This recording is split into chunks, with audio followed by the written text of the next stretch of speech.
ನಮಸ್ಕಾರ. ನಾನು ಈ ದಿನ ಮೂಲಂಗಿ ಪುಡಿ ಪಲ್ಯ ಮಾಡ್ಕೊಂಡು ಬಂದಿದ್ದೀನಿ. ಬಹಳ ರುಚಿಯಾಗಿರುತ್ತೆ, ಹಾಗೆ ಸಿಂಪಲ್ಲಾಗಿ ಮಾಡುವಂಥದ್ದು.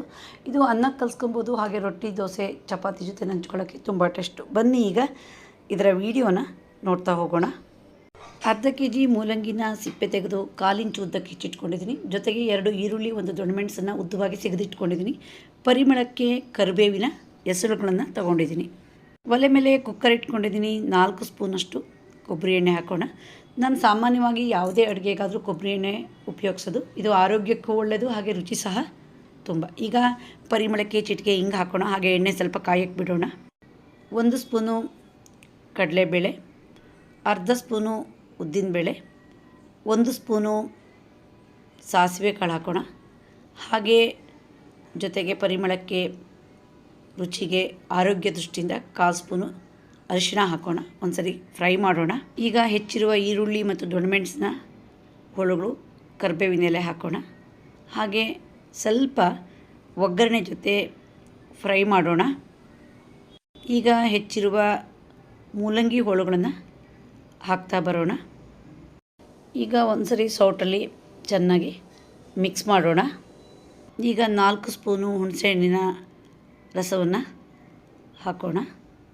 ರುಚಿಗೆ ಅರ್ಧ ಸ್ಪೂನು ಬೆಲ್ಲ, ಹಾಗೆ ಉಪ್ಪನ್ನು ಹಾಕೋಣ. ನಾನು ಯಾವಾಗಲೂ ಅಡುಗೆಗೆ ಕಲ್ಲುಪ್ಪೇ ಹಾಕೋದು, ಅದು ತುಂಬ ರುಚಿ ಕೊಡುತ್ತೆ. ಒಂದ್ಸರಿ ಚೆನ್ನಾಗಿ ಮಿಕ್ಸ್ ಮಾಡೋಣ.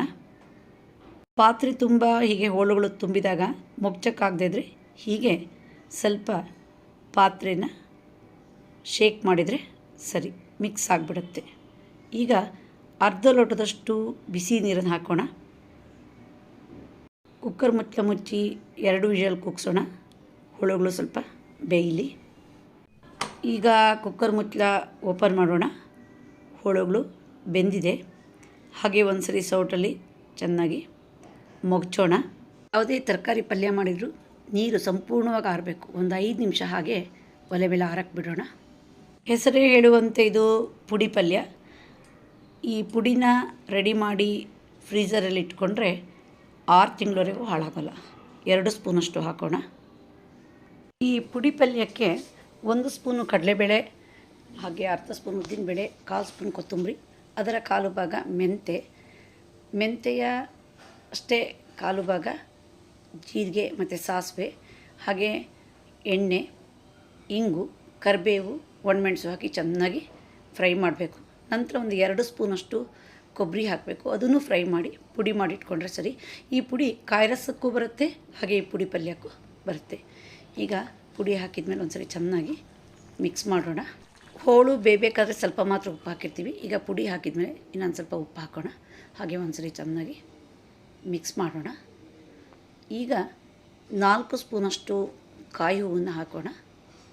ಪುನಃ ಮಿಕ್ಸ್ ಮಾಡೋಣ. ಪರಿಮಳ ಮತ್ತು ರುಚಿಗೆ ಕರಿಬೇವಿನ ಎಲೆನ ಹಾಕೋಣ. ಈಗ ಮಿಕ್ಸ್ ಮಾಡಿ ಗ್ಯಾಸ್ ಆಫ್ ಮಾಡೋಣ. ರುಚಿಯಾದ ಮೂಲಂಗಿ ಪಲ್ಯ ರೆಡಿ ಆಯಿತು. ಮೂಲಂಗಿ ಅಂದರೆ ವಾಸನೆ ನಮಗೆ ಬೇಡ ಅಂತ ಮೂಗು ಮುರಿಯೋರೆ ಜಾಸ್ತಿ. ಈ ಪುಡಿ ಹಾಕಿ ಪಲ್ಯ ಮಾಡಿದರೆ ಇನ್ನೂ ಬೇಕು ಮತ್ತು ಬೇಕು ಅಂತಾರೆ. ಹಾಗೆ ಮೂಲಂಗಿ ವಾಸನೆಯೂ ಗೊತ್ತಾಗೋಲ್ಲ. ನೀವು ಸಹ ಒಮ್ಮೆ ಟ್ರೈ ಮಾಡಿದ ರುಚಿಯನ್ನು ಸವಿಯಿರಿ. ನಿಮಗೆ ಈ ವಿಡಿಯೋ ಇಷ್ಟ ಆದರೆ ಲೈಕ್ ಮಾಡಿ, ಶೇರ್ ಮಾಡಿ, ಸಬ್ಸ್ಕ್ರೈಬ್ ಮಾಡಿ. ಧನ್ಯವಾದಗಳು.